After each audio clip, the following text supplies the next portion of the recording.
Hi everyone, let's see what we are going to create.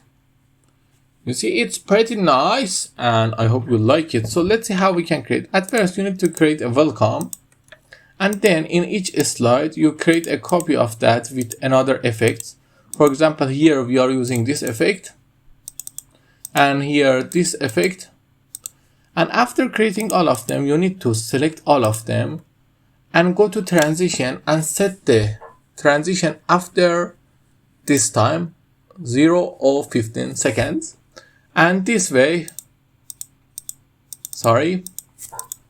let me for example go with 20 seconds.